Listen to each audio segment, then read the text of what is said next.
Terima kasih Bapak Presiden, Bapak Wakil Presiden, saudara-saudara sekalian. Saya tidak memberi pengarahan, tapi saya memberi beberapa komentar. Yang pertama tentang IKN, saya kira supaya jelas, dan tadi sudah saya tegaskan beberapa kali bahwa IKN ini akan kita tuntaskan, akan kita selesaikan dengan baik,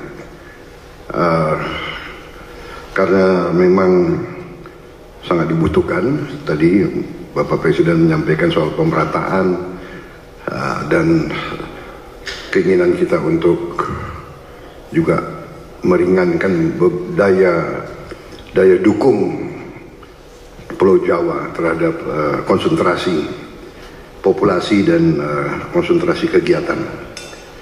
Komentar saya tentunya kepada otorita. Pertama, terima kasih atas jerih payah dan prestasi yang sudah dicapai.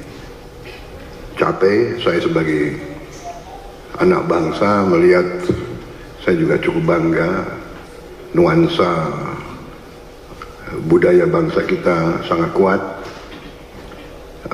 dan ini juga membesarkan hati kita semua. Ini juga membuat saya ingin cepat beroperasi di sini,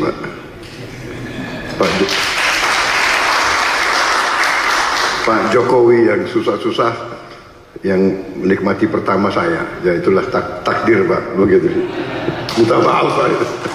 Tapi ini kebanggaan, Pak. Jadi saya bertekad juga untuk tegaskan di sini bahwa kita akan lanjutkan, kalau bisa kita percepat. Dan saya di sini khususnya juga terima kasih dukungan Pak Presiden Jokowi dan semua rekan-rekan Menteri, Menko, sekali lagi Menteri Keuangan, Menko Perekonomian yang terus membantu saya menyiapkan APBN yang akan datang. Ini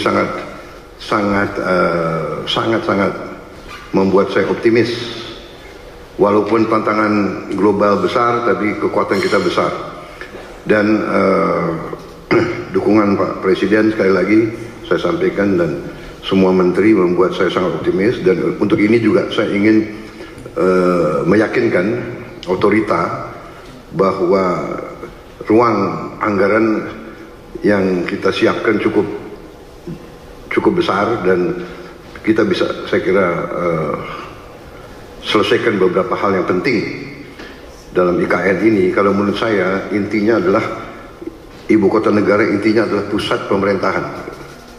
Berarti yudikatif, eksekutif, dan legislatif. Berarti gedung MPR DPR menjadi prioritas dengan perumahan anggota DPR MPR dan ruang kantornya, dan juga MA-MK juga sangat mendesak menurut saya. Jadi kalau bisa, mungkin otoritas sudah bisa mulai mungkin membuat sayembara untuk desain yang bagus, yang tidak bertentangan atau bertabrakan dengan desain yang sudah ada.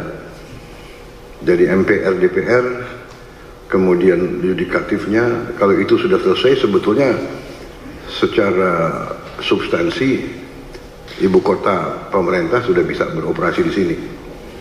Kita tidak perlu tunggu yang lain-lain. Saya kira yang lain-lain itu akan menyusul. Saya kira itu komentar saya, Bapak Presiden, dan untuk otorita. Yang kedua, bagaimanapun saya dididik untuk selalu menghadapi kemungkinan yang paling jelek, karena kita inginnya forest city. Berarti masalah hutan itu sangat besar, berarti kita harus siap untuk bencana, bahaya kebakaran. Nah, ini kita harus siap dengan teknologi yang ada, dan mungkin ada perencanaan yang lebih besar menghadapi kemungkinan yang paling jelek. Teknologi mungkin dengan pemantauan, dengan juga penambahan, saya kira penambahan pemadam kebakaran, tim-tim pemadam kebakaran, mungkin koordinasi. Kita harus juga bantu Badan Bencana Alam, BNPB ya, BNPB mungkin harus konsentrasikan, tidak boleh ada sedikit peluang untuk mengancam ibu kota negara, karena kita desainnya forest city, berarti forestnya masuk ke city. Kita harus, dan untuk itu saya sangat terima kasih ada penambahan embung-embung yang demikian besar. Saya kira itu Bapak Presiden komentar dari saya. Saya optimis selesainya pusat pemerintahan dengan investasi yang lain akan mengundang investor lebih besar lagi. Demikian, terima kasih.